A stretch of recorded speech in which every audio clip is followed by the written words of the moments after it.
ಶಿಲುಮೆ ಏಜೆನ್ಸಿಯವರು ನಡೆಸಿದಂಥ ಏನು ಒಂದು ಅವಾಂತರಗಳಿದೆ ಅದೆಲ್ಲವನ್ನ ಕೂಡ ಇವತ್ತು ಗಮನಿಸಿದಾಗ ಭಾರತೀಯ ಜನತಾ ಪಕ್ಷ ಮತದಾರರ ಪಟ್ಟಿಯ ಮೇಲೆ ಕಣ್ಣಿಟ್ಟು ಚುನಾವಣೆಯನ್ನು ಹಿಡಿತದಲ್ಲಿಟ್ಕೊಳ್ಳುವಂಥ ಕೆಲಸ ಮಾಡ್ತಾ ಇದೆ. ಆ ಒಂದು ನಿಟ್ಟಿನಲ್ಲಿ 5ನೇ ತಾರೀಕು ರಾಹುಲ್ ಗಾಂಧಿ ಅವರ ನೇತೃತ್ವದಲ್ಲಿ ನಾವು ಮಾಡ್ತಾ ಇದ್ದೇವೆ. ಭಾರತೀಯ ಜನತಾ ಪಕ್ಷದವರು ನಾವು ಹೋರಾಟ ಮಾಡ್ತು ಅಂತ ಅಂದರೆ ಅವ್ರಿಗೆ ಯಾಕೆ ನಾವು ಮತದಾರರ ಪಟ್ಟಿ ಪರಿಷ್ಕರಣೆ ಆದರೆ ತಪ್ಪೇನಿದೆ? ಯಾರ್ಯಾರನ್ನೋ ಅವರು ಎಲ್ಲೆಲ್ಲಿ ಅವ್ರನ್ನೋ ಯಾವುದೇ ಸಂದರ್ಭದಲ್ಲಿ ಮತದಾರರ ಪಟ್ಟಿನಲ್ಲಿ ಹೆಸರುಗಳನ್ನು ಸೇರಿಸಿ ಅವರಿರೋದೇ ಇಲ್ಲ ಓಟ್ಗಳಲ್ಲಿ. ಇವ್ರು ಎಲ್ಲ ಹಾಕಿದ್ದಾರೆ ಏನು ಹಾಕಿದ್ದಾರೆ ಅಂತೇಳಿ ಎಲ್ಲ ಕೂಡ ಗೊಂದಲವನ್ನು ಸೃಷ್ಟಿ ಮಾಡ್ತಾ ಇದ್ದಾರೆ. ಆ ಒಂದು ನಿಟ್ಟಿನಲ್ಲಿ ಇವತ್ತು ಒಂದಷ್ಟು ಸಾಕ್ಷ್ಯಾಧಾರಗಳನ್ನು ಇಟ್ಟುಕೊಂಡು ಕಾಂಗ್ರೆಸ್ ಪಕ್ಷ ರಾಹುಲ್ ಗಾಂಧಿಯವರ ನೇತೃತ್ವದಲ್ಲಿ 5ನೇ ತಾರೀಕು ಚುನಾವಣಾ ಆಯೋಗದ ವಿರುದ್ಧ ಕರ್ನಾಟಕದಲ್ಲಿ ಹೋರಾಟವನ್ನು ಮಾಡ್ತಾ ಇದ್ದಾರೆ.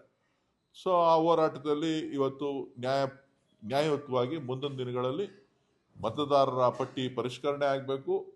ಈ ಥರದ ಪ್ರಕರಣಗಳು ಎಲ್ಲೆಲ್ಲಾಗಿದೆ ಅದು ಈ ದೇಶದ ಜನರಿಗೆ ಗೊತ್ತಾಗಬೇಕು ಅಂತಕ್ಕಂಥದ್ದು ನಮ್ಮ ವಿಚಾರ.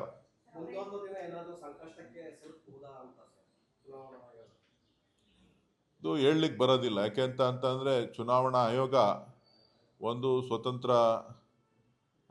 ಸ್ವತಂತ್ರವಾಗಿ ಕಾರ್ಯನಿರ್ವಹಿಸ್ತಕ್ಕಂಥದ್ದು.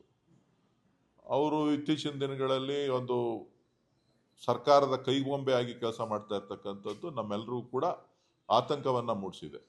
ಆ ಒಂದು ನಿಟ್ಟಿನಲ್ಲಿ ನಾವು ಇವತ್ತು ಎಲ್ಲರೂ ಕೂಡ ನಾವು ಹೋರಾಟವನ್ನು ಮಾಡಲಿಕ್ಕೆ ಸಿದ್ಧವಾಗಿದೆ. ನೋಡ್ರಿ, ಯಾವತ್ತೂ ಕೂಡ ಕಾಂಗ್ರೆಸ್ ಪಕ್ಷ ಈ ಒಂದು ಸ್ವತಂತ್ರವಾದಂಥ ಏಜೆನ್ಸಿಗಳಿದೆ. ಚುನಾವಣಾ ಆಯೋಗ ಇರ್ಬೋದು, ಫೈನಾನ್ಸ್ ಕಮಿಷನ್ ಇರ್ಬೋದು, RBI ಇರ್ಬೋದು, CBI ಇರ್ಬೋದು, ED ಇರ್ಬೋದು, ಬೇರೆ ಯಾವುದೇ ಸ್ವಾಯತ್ತ ಸಂಸ್ಥೆಗಳಿದೆ ಯಾವುದ್ರ ಮೇಲೂ ಕೂಡ ಪ್ರಭಾವವನ್ನು ಬೀರ್ತಾ ಇರಲಿಲ್ಲ. ಅದು ತನ್ನಿಚ್ಛೆಯಂತೆ ಕೆಲಸ ಮಾಡ್ತಾ ಇತ್ತು.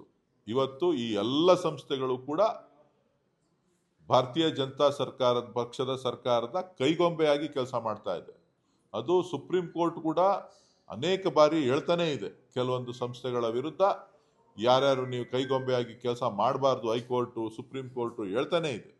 ಸೊ ಈ ಒಂದು ನಿಟ್ಟಿನಲ್ಲಿ ಎಷ್ಟೇ ಬೈದರೂ ಕೂಡ ಸರ್ಕಾರಕ್ಕೆ ನಾಚಿಕೆ ಆಗೋದಿಲ್ಲ, ಮಾನ ಮರ್ಯಾದೆ ಇಲ್ಲ. ಸೊ ಅವರು ಎಲ್ಲವನ್ನು ಕೂಡ ಕಾಂಗ್ರೆಸ್ ಕಡೆ ತೋರಿಸುವಂಥ ಕೆಲಸ ಮಾಡ್ತಾರೆ. ಕಾಂಗ್ರೆಸ್ ಪಕ್ಷ ಅಧಿಕಾರಕ್ಕೋಸ್ಕರ ಕೆಲಸ ಮಾಡ್ತಾ ಇಲ್ಲ. ಈ ದೇಶದ ಹಿತ ಕಾಪಾಡಲಿಕ್ಕೆ, ಈ ದೇಶದಲ್ಲಿರ್ತಕ್ಕಂಥ ಪ್ರಜಾಪ್ರಭುತ್ವದಲ್ಲಿ ಮತದಾನ ಬಹಳ ದೊಡ್ಡ ಹಕ್ಕು. ಆ ಹಕ್ಕನ್ನು ಕಸಿಯುವಂಥ ಕೆಲಸ, ಹಕ್ಕನ್ನು ತಿರ್ಚುವಂಥ ಕೆಲಸ ಏನು ನಡೀತಾ ಇದೆ, ಅದಕ್ಕೆ ಇವತ್ತು ವಿರೋಧವನ್ನು ವ್ಯಕ್ತಪಡಿಸ್ತಾ ಇದ್ದೀವಿ.